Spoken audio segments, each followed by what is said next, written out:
You already know something's wrong. You can't prove it. You can't explain it. But that feeling sitting in your chest right now? That's not paranoia. That's your nervous system telling you the truth. She's still there, still texting, still saying the right things. But bro, she's different. And you've been lying to yourself, trying to believe otherwise. Here's what I'm going to do in this video. I'm going to break down exactly why her behavior changed after betrayal. Not from opinion, from psychology. And by the end, you're going to stop being confused and start seeing clearly. Let's get into it. Here's the first thing you need to understand. After betrayal, she's not fighting you. She's fighting herself. When a woman betrays someone she genuinely bonded with, her self-image cracks. The version of herself she believed in, loyal, trustworthy, good, suddenly doesn't match who she actually became. And that internal contradiction? It leaks into everything. Not dramatically, subtly. The laugh that sounds slightly rehearsed, the hug that ends a second too soon, the eye contact that breaks just a little too fast. You feel these things. Then you talk yourself out of trusting what you feel. Stop doing that. Your gut is a precision instrument. It's not lying to you. Psychologically, her mind is now running two programs at once, managing guilt while maintaining the appearance of normal. That dual processing is exhausting, so she conserves emotional energy. She gives you presence without depth. She's in the room, but she's not with you. Before betrayal, her emotions were organic. She laughed because something was actually funny. Affection just flowed. After betrayal, she thinks before she feels. That split-second delay between stimulus and response, that's the tell most men miss completely. And here's where men destroy themselves. They think doing more will close that emotional gap. More patience, more understanding, more effort. But you're trying to solve an external problem that lives entirely inside her psychology. You can't fix what she hasn't faced in herself. Yo, real quick. If this is already making things click for you, hit subscribe right now. Not for me, for yourself.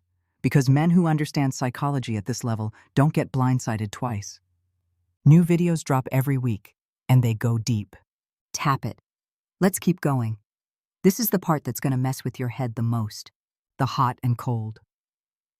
One day she's warm, attentive, almost overly loving. You think, okay, we're healing. Next day, distant, cold, like a stranger. And you sit there replaying everything, wondering what you did wrong. Here's the truth. You did nothing. What you're seeing is the external expression of an internal war. Part of her wants closeness, because closeness feels safe. But closeness also triggers guilt. And guilt is unbearable when it hasn't been faced. So she oscillates. Not to manipulate you, to survive herself. But here's the real danger. The longer you try to decode her inconsistency, the more you lose your stability. You start living inside her emotional weather system instead of your own. That's the actual damage, not the betrayal. The losing of yourself chasing understanding. Pay attention here. This is where most men get blindsided. After betrayal, she doesn't always deny. She reframes. I was going through so much. It just happened. It wasn't planned. I never wanted to hurt you. These aren't always lies. They're psychological buffers. Her mind softening the weight of her actions so she can keep functioning. And then comes the part that quietly breaks men. She'll acknowledge your pain intellectually while staying emotionally distant from it. I know that hurt you, said like she's reading it off a script. Why? Because truly sitting with your pain forces her to confront her own fracture. And that's terrifying. So she keeps one foot out, even while her body stays in the room. Here's the part most men never reach, because they're too busy chasing. After betrayal, her respect for you recalibrates based on one thing only, whether you hold your ground. If she sees you crumbling, over-explaining, chasing reassurance, begging for answers, something shifts. Not because she's cruel, because polarity breaks when one person loses their center. But when you stay steady, when your silence has weight, when your words have boundaries, when you stop orbiting her emotional state, she notices. Some women lean back in, drawn by the gravity of a man who doesn't collapse. Others become anxious, Because your stability removes the familiar reference point they were using to feel in control. Either reaction tells you exactly who you're dealing with. So here's where we land. Her behavior after betrayal isn't changing to punish you. It isn't changing because you weren't enough. It's changing because her internal relationship with herself changed. And the moment you truly get that, you stop personalizing what was never about your worth. You stop chasing. You start observing. And a man who observes clearly, stays grounded, and holds his standard, he doesn't lose, regardless of the outcome. If this hit different, like the video, it genuinely helps more men find this content. Subscribe, because next week we go even deeper. And drop a comment. Tell me which part hit hardest. I read every single one. You're not broken. You're just waking up. And that's where everything changes. The first mistake most men make after betrayal? They go silent. They don't tell their boys. They don't journal. They don't talk to anyone. They just internalize it, carry it, compress it down until it hardens into something toxic. And then 6 months later, they wonder why they're angry at everything, distant from everyone, numb to things that used to matter. Here's the psychological truth. Unprocessed pain doesn't disappear. It migrates. It shows up as rage in traffic, as emotional unavailability with the next woman, as a quiet belief that people can't be trusted, ever. So the first step to rebuilding is brutal but simple. You have to let the pain exist, not perform it, not weaponize it, not drown in it. Just stop running from it. Sit with it, name it, because a man who can face his own pain without flinching, that's not weakness. That is the foundation of real strength. Here's something nobody tells you about betrayal. It doesn't just damage the relationship. It distorts your sense of self. Because when someone you trusted completely breaks that trust, you start questioning your own judgment, your own perception, your own reality. How did I not see it? Was I stupid? Was I blind? What's wrong with me? That internal questioning is normal, but left unchecked, it becomes identity erosion. You stop trusting yourself, and a man who doesn't trust himself, he's vulnerable to the wrong people, to the wrong situations, to doing it all over again. So here's what you do. You go back to what you know is true about yourself, not what she made you feel, not what the situation suggested, what you know. Your values, your standards, your non-negotiables. Write them down if you have to.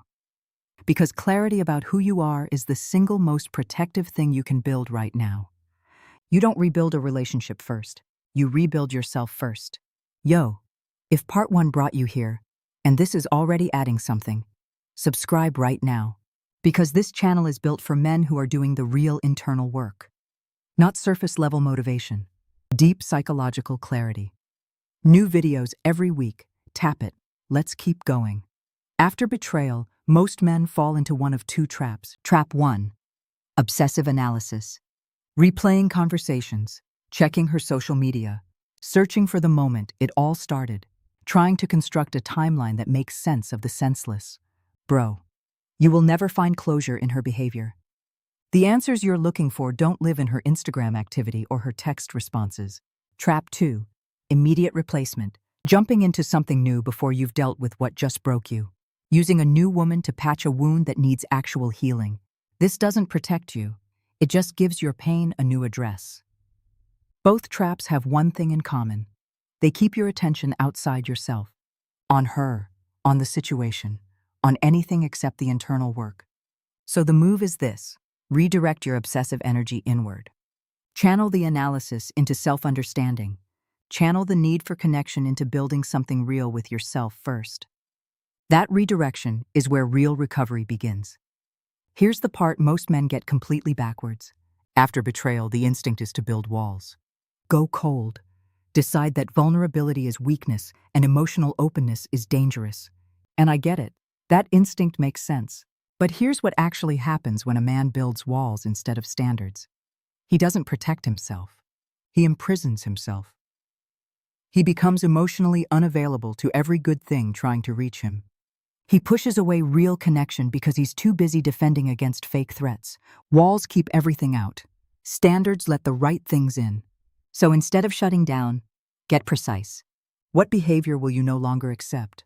What patterns are now deal breakers? What does consistency actually look like? Not in words, in actions. Get specific. Get ruthless about it. Not out of bitterness, out of self-respect. Because a man with clear standards doesn't get betrayed the same way twice. Not because he's perfect at reading people, but because he trusts himself enough to act on what he observes, early, before the damage compounds. So here's the truth I want you to carry out of this video. Betrayal didn't happen to destroy you. It happened to reveal you, to yourself. Every man who comes out the other side of real betrayal and does the work, rebuilds into something that cannot be shaken the same way again. Not because he's harder, because he's clearer. He knows his worth without needing it confirmed. He knows his standards without needing to announce them. And he knows that the right woman, the right people, don't require him to abandon himself to keep them. That man, he doesn't just survive betrayal, he becomes someone it can't touch the same way twice. If this hit, like the video, it tells the algorithm this content matters. Subscribe. Part 3 is coming, and it goes even deeper. Drop a comment below. Tell me where you are right now in this process. I read every single one. You're not broken. You're being rebuilt. And that's the difference.